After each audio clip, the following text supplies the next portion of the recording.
સુરત ઉધના હરિનગર વિસ્તારમાં રસ્તા પરનો બમ્પર લોકો માટે પરેશાનીનો સબબ બન્યો છે। બમ્પરના કારણે અકસ્માત સર્જાતા હોવાનું સ્થાનિકો માની રહ્યા છે।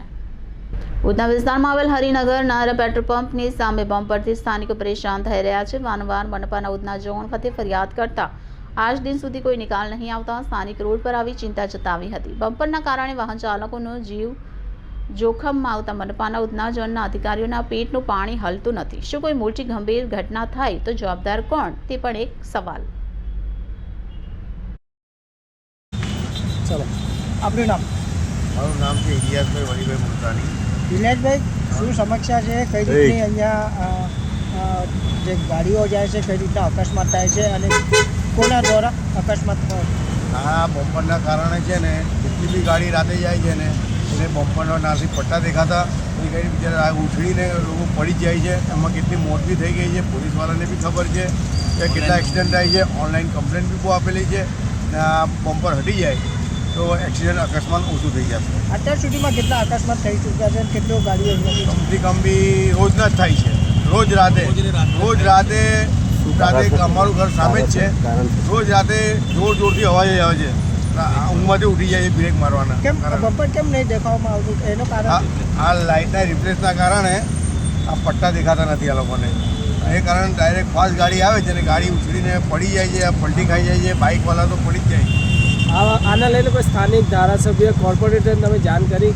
એમાં લોકોને કીધું બી છે અને એસએમસીમાં બી કેવડાવેલું છે। ઓનલાઈન અરજી બી આપેલી છે અમે। અત્યાર સુધી કોઈ કાર્યવાહી થઈ નથી। બધાનું કહેવું એવું છે મ્યુનિસિપાલિટી વાળું। આપનું નામ? મારું નામ અબ્દુલ ગફ્ફાર છે। અબ્દુલભાઈ, કઈ જગ્યા છે અને શું સમસ્યા આવી રહી છે?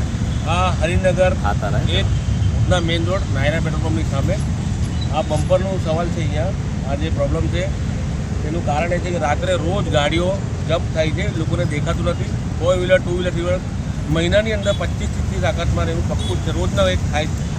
જમ્પ ગાડી થઈ જાય, એક્સિડન્ટ થઈ જાય, ગાડી પલટી થઈ। કાલે રાત્રે બી એક્સિડન્ટ રિક્ષાવાળા પલટી ખાઈ ગયો। ઉધના પોલીસ હાજર હતી। ઉધના પોલીસે રિક્ષાવાળાને 108માં મોકલી। હવે આ પ્રોબ્લેમ અમે 2 મહિનાથી ઓનલાઈન બી કમ્પ્લેન કરી છે। લોકોને બધાને જાણ બી કર્યો, પેલા સોશિયલ વર્કરોને બી અમે જાણ કરી રહી છે, પણ છતાં કોઈ રિઝલ્ટ એનું આવતું નથી। ઓનલાઈન અરજી આપણે 4 થી 5 વખત કરી છે, જેનો મારી પાસે મેસેજ બી છે। એ લોકોને પેલા ઇન્જિનિયરનો નંબર બી આપ્યો છે। એ લોકોએ ઇન્જિનિયરના નંબરને ફોન કર્યું તો બી એ લોકોએ કંઈક સોલ્યુશન આનું લાવ્યું નથી। ઇન્જિનિયરનું નામ શું છે અને શું કહેવામાં આવે છે? આપણે તો 15 દિવસ મહિનોથી યાદ નથી। એ લોકો નંબર મારા મોબાઈલમાં છે, પણ તમે લોકો અમે અમારું કહેવું છે કે આ ન્યૂઝના માધ્યમે અમે તમને જણાવવા માંગીએ છીએ કે આ અમારું કંઈ તમે સોલ્યુશન લાવવા। બમ્પર કેટલા દિવસ પહેલાં બનાવવામાં આવ્યો હતો અને આ બમ્પર શા માટે બનાવવાનો કારણ? બમ્પર વર્ષ ઉપર જેવું થઈ ગયું બમ્પરને, ને કમ્પ્લેન કરતાં 6 મહિના થઈ ગયા। સ્થાનિકે અરજી કરેલી બમ્પરની? સ્થાનિક દ્વારા અરજી કરવામાં આવેલી બમ્પર? સ્થાનિકો દ્વારા અરજી કરી છે લોકોએ। અહીંયા લોકલ જે રીતે બધાએ કરી છે, ઓનલાઈન કરી છે, પણ હવે લોકો જાય છે, આવે છે, એ લોકોને પણ ટાઈમ નથી। અમે રાત્રે અહીંયા જઈએ છીએ, અમને ખબર પડે કેટલા એક્સિડન્ટ થાય છે। રાત્રે તમે 11 વાગે આવી જો, રાત્રે રોડ ખાલી થઈ જાય છે તો 4 વ્હીલર ખૂબ ઝડપમાં આવે છે। આ બમ્પર બનાવવામાં કોણ અરજી કરેલી? બનાવવા માટે કોણે અરજી કરી ખબર નથી અમને, બરાબર। ખાલી આ તમે અમારું આ સોલ્યુશન લાવવાની કોશિશ કરો।